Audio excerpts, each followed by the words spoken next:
Well, I'm going to get comfortable here with my lovely, well, looks like a flower, right?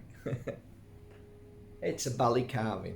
Welcome to Bali. Welcome to Jimbaran. Welcome to Mark Bajerski live on YouTube. We're going to talk about healing tonight, if that's okay with you, and certain things that people kind of miss.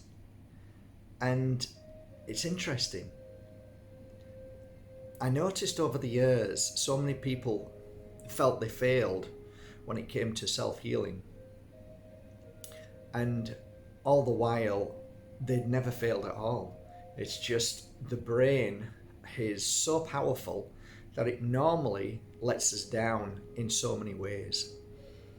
And why would I say that? Because the brain has a limited amount of focus and attention.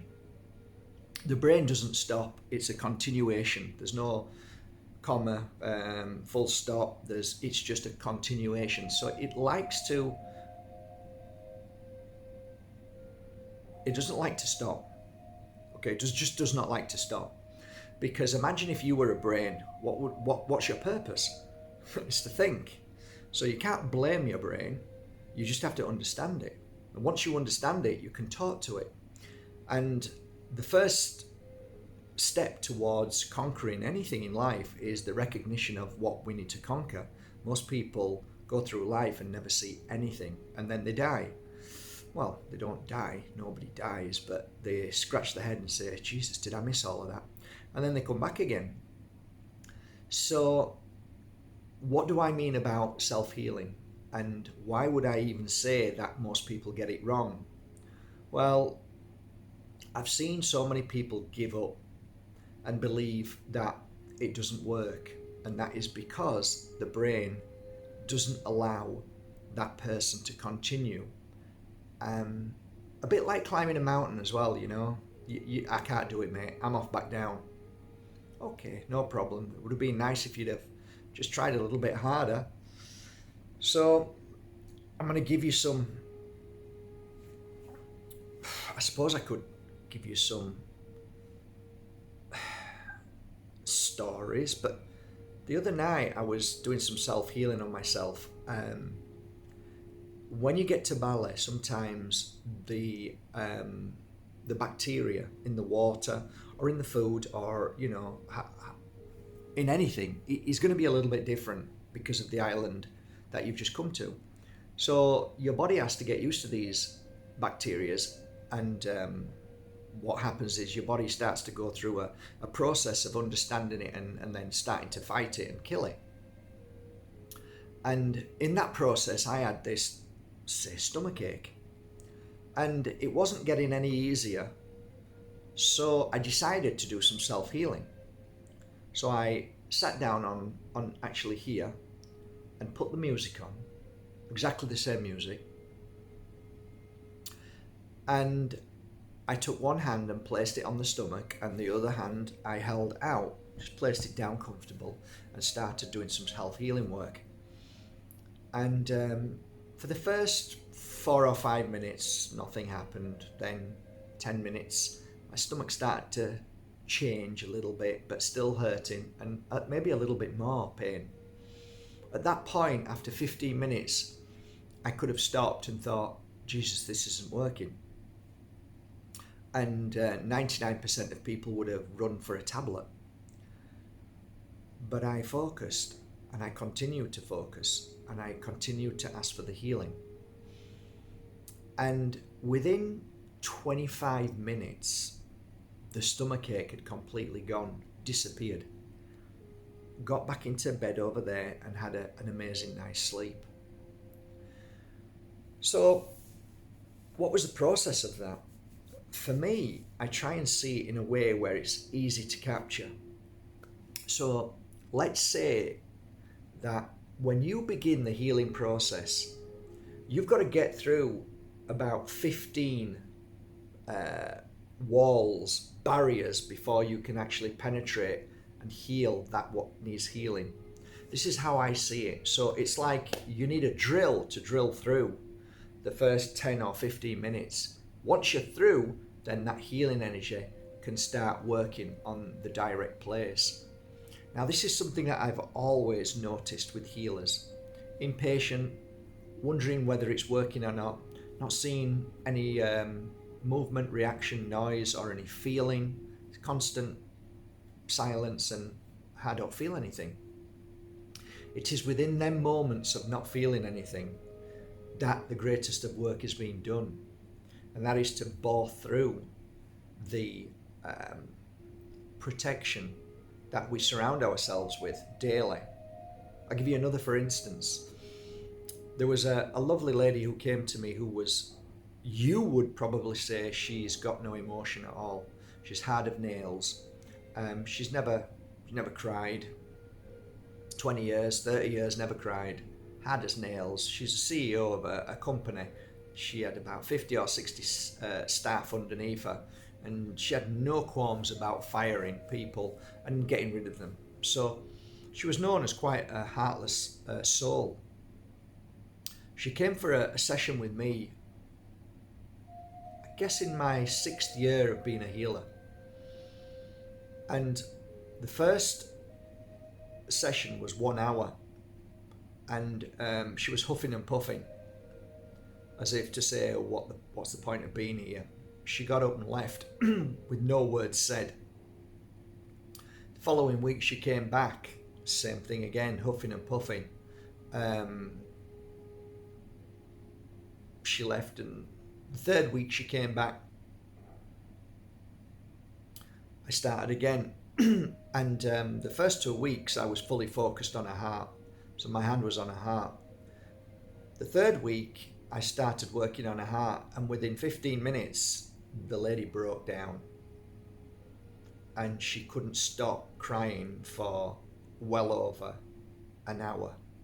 In fact, my next client had to wait quite a while because she was uncontrollable. I had a big smile on my face even after an hour of her crying. She was sobbing so much. I never forget, I could feel the sobbing. I could feel the years of suffering that she had inside her. What she'd been through in her life, what she'd done. It was spewing out, it was pouring out. When I'd finished, she got up, and this time she looked into my eyes as if to say thank you, but she couldn't say thank you. But she put her coat on and looked into my eyes and walked out. She came back the following week. This week, she smiled. She lied back down on the healing bed. I started working on her heart again. This time, no tears. When she got up for the first time, she looked at me and she smiled. The longest smile I've ever seen. This time, we managed to hug each other, and she left. Never saw her again after that. What I do know is that what I've recognized through certain clients is that we can't rush into healing. Healing is a process. It's not up to you and I to when it's going to happen. We can't control it. We have no control over it. But what we can do is keep climbing that mountain and keep working, whether it's on somebody that we love who struggles in life, and we want to give them that love, and we want to hold their hand, and they still reject us, and they seem cold and callous. And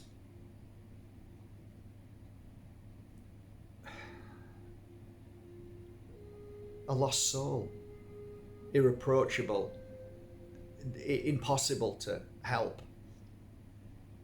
I just think if we just keep going, keep helping, then if it is their moment in time, it will show itself. And often I found myself over the years stopping myself from judging people, in the sense of wondering, surely they should feel something now, surely they should be healed, stop that. And that was a really big thing for me, because that helped me on my own personal journey. Stop beating myself up over the pain and suffering, over the IBS, over all the things that I had within me, and just continue to do the work of healing. And I found it was a remarkable happy ending to every scenario, every situation, every client, and myself. So to conquer the brain by way of this short story is something that you can maybe ponder on and think about. It isn't a race. Healing isn't a race. And if you really look at yourself, ask yourself, how many years have you been on this planet? Do you honestly think after 15 minutes you can heal? 50 years, 30 years, 20 years, I don't know how old you are, you might be 18. Do you think you can heal 18 years in a matter of 10 minutes? All the pain and suffering that you've gone through all these years, you think you can just simply heal it instantly? These things can take time, and they do take time, but the reward at the end of it is phenomenal. No doctor has an answer. Normally they say some things can't be explained. I can explain them very well. The power of healing is so profound, it can heal anything. So the next time you self-heal, the next time you give healing on somebody, stop beating yourself up. And maybe, just maybe, if you change the way you think, and just remember this silly man's tops who's talking away about healing. I remember that silly man with the silly tops. Got mushrooms on today. Yeah, he says, don't worry about it. Just let it be. And he told me not to think about it, just to keep going and keep doing it. And eventually they see that your illness and sickness will disappear. Focus on that spot. Work on it as much as you want. No such thing as too much healing. Work on it as much as you want. And you will find that the results are incredible. But please remember, there is no space and time. Everything is as it should be. So begin the journey and make that journey a way of life.